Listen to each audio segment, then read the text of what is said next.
What is up, everybody? Steeler Nation. We are back for a new week of football. I am JY. This is the Steeler Crazy Podcast, and I am here with this gentleman, this great gentleman, the sports almanac himself, Mr. Michael Nicastro. You ready to talk some Steelers football? There's a lot to talk about. I like that. Call me a great gentleman. I don't think I've ever been called that my entire life, but I'll take it. Yeah, I'm pumped, man. I got my Pitt hat on today. I'm repping college football. Is about to start this Saturday as well. We are just about to be absolutely swamped with football, which is amazing. A good thing. It's the most wonderful time of the year.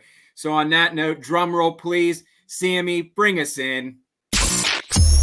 Turn up your volume. Because you're about to listen to The Sick Podcast. Steelers Crazy. Harris Smith shields. Flacco Polamalu takes it home. Super Bowl 43. Pittsburgh might be bound for that thanks to number 43. The sickest Pittsburgh Steelers podcast. Sports entertainment like no other. It's gonna be sick. Man, again, that never gets old. Shout out to our guy, Sammy. So we're just going to jump right into things. The good, the bad, and the ugly, as you called it before. How about that offensive line, man? I'm not going to single anyone out because I think it was abysmal for everyone that was on that line. I just didn't see much. Obviously, Kendrick Green, just really hope that he can find it. Like I said, I think I said in the first episode of Steeler Crazy that it's going to take time. I don't lose all faith. It's still preseason. Does it look pretty bad? Yes. But, hopefully the fellas can get it together. And I still keep the faith. Like you said, I'm not going to jump ship. But by week 6, midweek of the season, got to get it done, man. So I just wanted to get your thoughts on that. Yeah, I'll single somebody out, and he's the guy on your screen, and he's probably not going to call me a great gentleman like you called me because I'm singling him out. However, I think everybody in Pittsburgh is well aware by now of Kendrick Green's struggles. Last year was really tough for him, and I gave him a pass, really gave him a pass because he was a third-round pick, had never really played center before at Illinois. He was a guard there, and he came in and immediately thrust into the center position where he's snapping the ball to Hall of Famer Ben Roethlisberger in his first season as a third-round pick. I mean, come on now. Like, the pressure that comes with that when you haven't even played that position is monumental. So I give him a pass for last season. Obviously, the Steelers signed Mason Cole, so they wanted to move him back to his natural position at guard, and it hasn't gone well so far. It just hasn't. And because he was a college guard who started that position at Illinois, your expectations for him are here now, right? They're a little higher, even though when he was a center, they were probably down here. So it is the preseason, but preseason is when you need to prove yourself, especially when you're fighting for a starting job against Kevin Dotson. Listen, if Deontay Johnson goes out there and drops a couple of passes, we're all saying whatever. It's the preseason. If Najee Harris goes out there and trips while he's, running and fumbles the ball, yeah, it's not a great look, but it's Najee Harris. And we're going to say, whatever, it's the preseason. But when guys that are fighting for jobs, who need to step up and show that they can be solid contributors, not just this year, but for a long time for the Steelers, are struggling in the preseason, you don't just have that whatever, it's just the preseason excuse anymore. Kendrick Green was bad. Mike Tomlin said that he got on him pretty hard in meetings this past week. So I would assume that he's going to come out with a real fire this week against the Detroit Lions on Sunday. But for now, it's on Kevin Dotson's shoulders to kind of take that left guard spot and make it his own and prove that he is just not, one-year wonder because he had that great rookie year. Yeah, I mean, I don't want to sound cliche either, but I really think the offensive line room just needs to kind of take it one day at a time. Obviously, they need to improve drastically, but like you said, man, it's going to take one person to step up and really get them together. And they also haven't played all together. There's a lot of changes. Mason Cole's new. It takes time. Rome wasn't built in a day. Everyone, as a fan from the outside looking in can say, yeah, it's easy, but this is the NFL, man. This is, I don't know the statistic, but I think there's like 1,000 people that play in the NFL. So you got to be one of the best in the world, basically. So it's a tough business, and we know that. But so let's go on the other side of the ball, the run defense. It continued to struggle. I remember watching when we played the Chargers last year, and that game to me, that's when I really realized like it was just bad. It was that's when I was like, okay, like this is a serious problem, like the offensive line this year. So I just kind of wanted to get your take on that because, I think that the defense is the strength this year. But there's always going to be weaknesses, but hopefully you can find those weaknesses early enough in the season, preseason, and work those kinks out. Bro, I remember that Chargers game well. It's Sunday Night Football. Justin Herbert, Chargers quarterback, ran down their throats. Like Justin Herbert is not Kyler Murray or Lamar Jackson out here. And I think he had like 75 rushing yards. He might have had more in that game, which is absolutely insane. That showed that obviously the interior of that defense was not able to contain him. And once again, we're talking about Justin Herbert, a pocket passer. The Steelers ranked dead last in the NFL last season in rush defense. I never thought I would utter those words watching this football team for the 2 decades I watched when I was, old enough to understand what the heck was going on from the year 2000 to about 2020. They were always an elite rush defense. If you knew one thing going into a game is that they were going to stop the run first and make the quarterback beat them. Last year, they could not stop anybody. I mean, literally anybody. Dalvin Cook on the Vikings, I think, had 1,100 rushing yards against them in one game. And unfortunately, obviously, there were some injuries that you could point to. Tyson Alulu was out. He's the run stuffer at nose tackle that made a big difference because they were rotating guys like Henry Mondo in there and Montravius Adams, who's now hurt. But injuries are taking a toll again, I think, at this point. Montravius Adams hurt again. Alulu still working his way back. Who knows what you're going to get from Larry Ogunjobi. Cam Hayward was down and didn't play last game. So really it was just kind of our guy Chris Wormley out there on an island a little bit with, some Steelers who are fighting for roster positions like Henry Mondo. So we'll see. It's not pretty right now. I think another key piece is that they didn't face 2 good rushing teams. They faced the Jags and the Seahawks. The Jags have Travis Etienne, who's not known as a real bell cow. He's kind of a receiver out the backfield. And it was ugly all around. There's no way to sugarcoat it, man. And it's got to get better because the AFC North is stacked. Nick Chubb with the Browns, Joe Mixon with the Bengals, J.K. Dobbins making his way back with the Ravens. Dude, I don't know. I throw my hands up in the air, kind of like you did last week on this podcast, and say something needs to be fixed, or this team is they're going to be under 500. Don't tell that to Mike Tomlin. Yeah, true. I mean, listen, Las Vegas, I think, might be giving out free money again. Last year, they had the Steelers at like 8 wins. I told everybody they were going to surpass that. This year, they have them at 7.5 wins. Las Vegas does.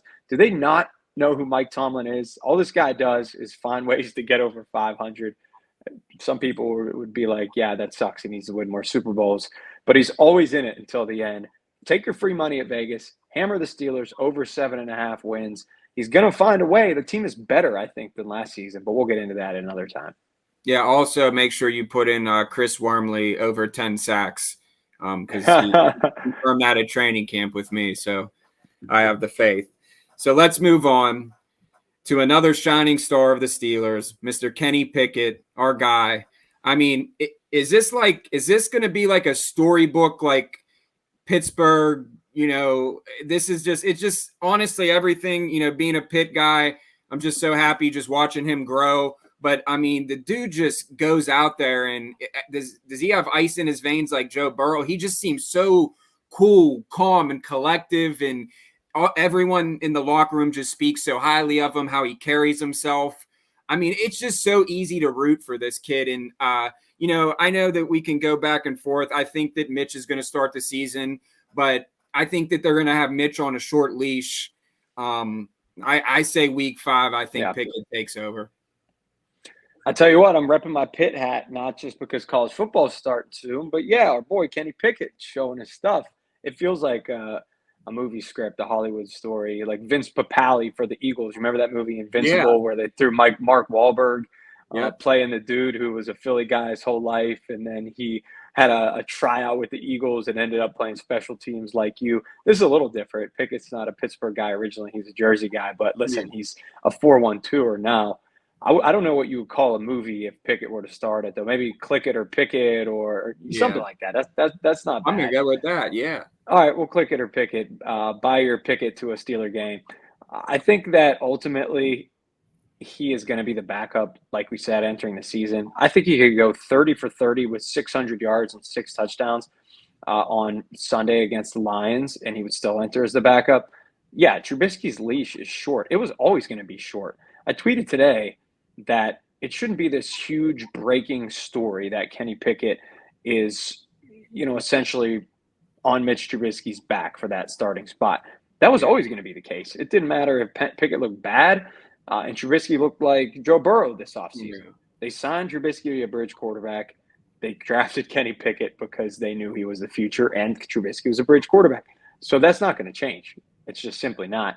Now, maybe originally they had intended for Kenny Pickett to come in game 5 or 6, and maybe now he'll come in game 2 or 3. That could be the marginal change if ultimately Click It or Pickett does enter the fray a little bit earlier than we thought. Yeah, I mean, I totally agree. And this is the whole thing, too. Like, everyone's, like, so worried about, getting a quarterback situation. It's good to have 3 solid quarterbacks. Like, if Mitch goes out there and lights it up, then Kenny waits maybe till next season to start. Like, you never know what could happen. I mean, is Mason Rudolph, if he's still on the team, injuries. I mean, everyone, like, in something that I know just from growing up in sports, and I'm sure it relates to NFL or any level of sports, is competition. Friendly competition is only going to help elevate each of those players. Like, you don't think that Mitch is rooting for, you know what I mean? Like, and vice versa. Like, I mean, it's competitive. Everyone wants to be out there and be the starter, but that's only going to bring out the best. And for the quarterback room, I think that that's great. I don't know how friendly it is for Mason Rudolph right now, ultimately. I don't think he's feeling like butterflies and roses. But to your point, 3 quarterbacks seems like a lot, but it's the most important position in sports. So if you can have a luxury 3rd quarterback, hell, why not? Look what the Browns did this offseason. They didn't know Deshaun Watson was going to be suspended 11 games. They were operating like he was going to be suspended 4 or 5, but they added Jacoby Brissett. They added Josh Dobbs, former Steeler, who I think is a really quality 3rd-string quarterback. They picked up Josh Rosen, yet another quarterback who I think stinks, but whatever. So they have 3 or 4 quality quarterbacks on their team based on who's analyzing them. So yeah, it does happen, right? And you mentioned this offensive line, they make you sick. They might get somebody killed out there. And if you're down to 2 quarterbacks, you're going to need obviously a backup there, just like when it was Ben, Mason, and Ducks. So yeah, man, hopefully the offensive line can pick things up and these guys can stay healthy. I still think there's a 50-50 chance Mason Rudolph makes the team. I think it increased today, actually. And I shouldn't say makes the team. He's going to make the team. I think there's a 50-50 chance he opens the season on the roster because he could get traded. But now with the release of Chris Oladokun, I think it might have gone up to like 70-30 that he's going to be on this roster and not get traded because you need 3 quarterbacks. Yeah, so I seen, I think it was the other day they asked Omar Khan, and he said that he's keeping all 3. Do you think that's just smoke and mirrors, or do you think that that's, that's... Yeah, good question. He's got to say that, bro. Like, he can't be like, I think we're going to trade Mason, because you lose leverage in trade talks, right? And with the chance that you don't trade him, even if he's like dead set as hard as trading him, then you can't come out and say something like we're looking to move him and then he stays on the team.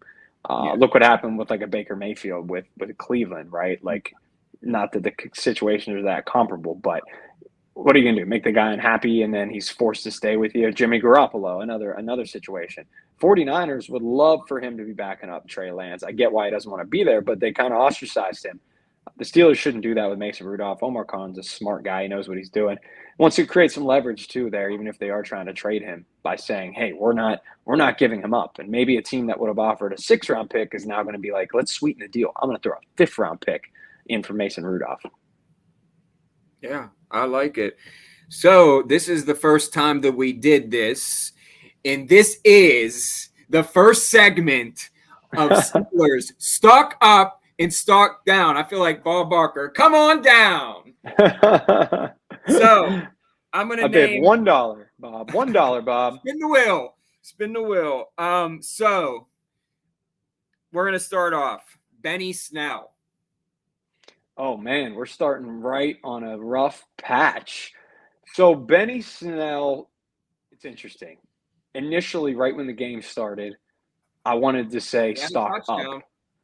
I wanted to say stock up because he started the game for the Steelers, which tells me that he's still in contention for that backup running back spot, even though it was reported a few days previously by a Pittsburgh outlet that Jaylen Warren had overtaken him in the pecking order. So initially, right when I saw him come out, I said, that's just not true. Then why wouldn't Jaylen Warren be playing with the ones if he's the backup? So I said, all right, Benny Snell, stock up, still a backup running back. But then I watched him again. And, Benny Snell up the middle for 1 yard. Yeah, there's a reason things turned somber right after I said that. And I think he had one carry for -3 yards. Yeah, Kenny Pickett made a nice play, found him on the run. He scored a touchdown. But I'm hoping what this was the staff, Mike Tomlin, Eddie Faulkner, giving Benny Snell a chance to reclaim that number 2 role over Jaylen Warren, because it looked like, the Benny wasn't playing the first couple games. He was a bit dinged up. So I think they wanted to say, hey, listen, if Benny shows out, maybe it's not as easy as to just hand the backup running back spot to Jaylen Warren.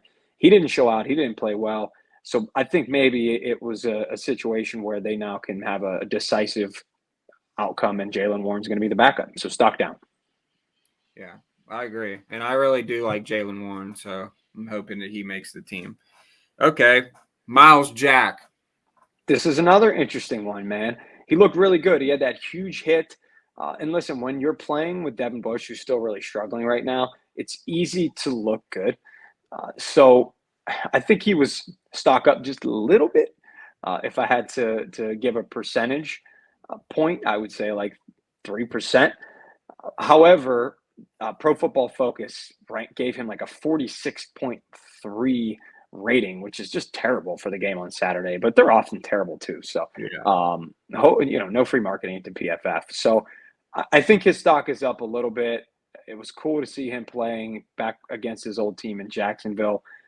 Played pretty well, showed that he has good instincts again, good speed, still very strong guys. He's crushing people out there. So stock up just a little bit. All right, cool.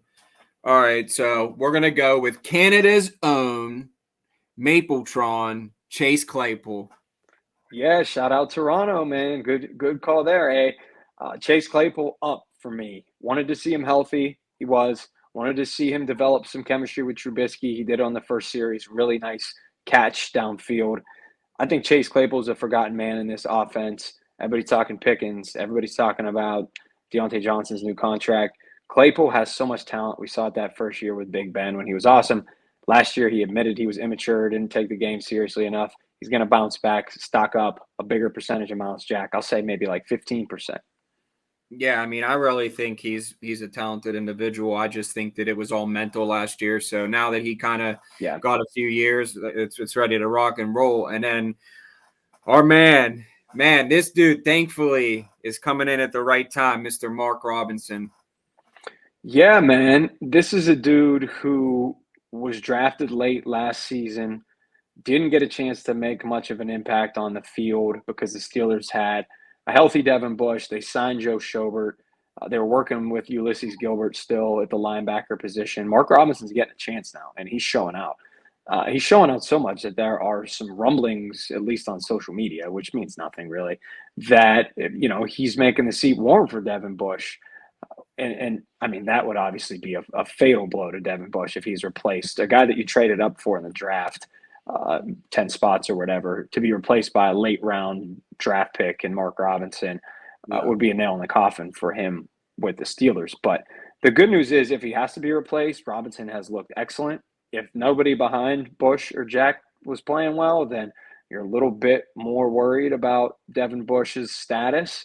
But Mark Robinson, man, if Miles Jack's stock is up 3%, Claypool's 15%, Mark Robinson's up 50%. I'm investing in him. I'm buying him. Do not sell or trade. He is Apple right now. He is on fire, and he's only going to keep getting better, hopefully. Yeah, stamp it. It got your approval.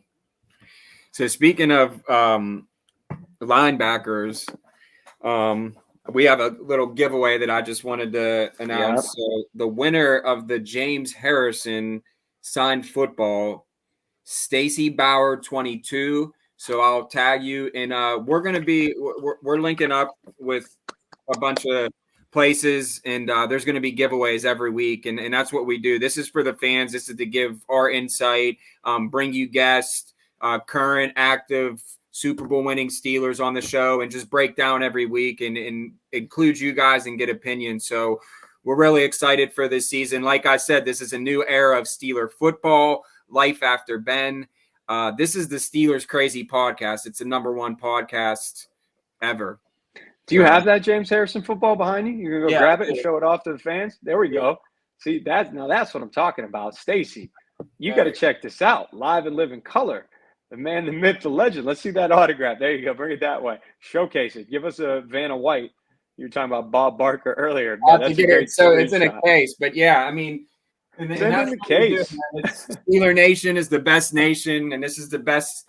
Well, this is the sickest Steeler podcast. So yeah, you said we're going to be breaking it down, and listen, if they play well, we're going to be breaking down too. We're going to be crying. I'm going to be tears of joy. You know how we are, man. People say all the time, you can't be in the media and also be a fan.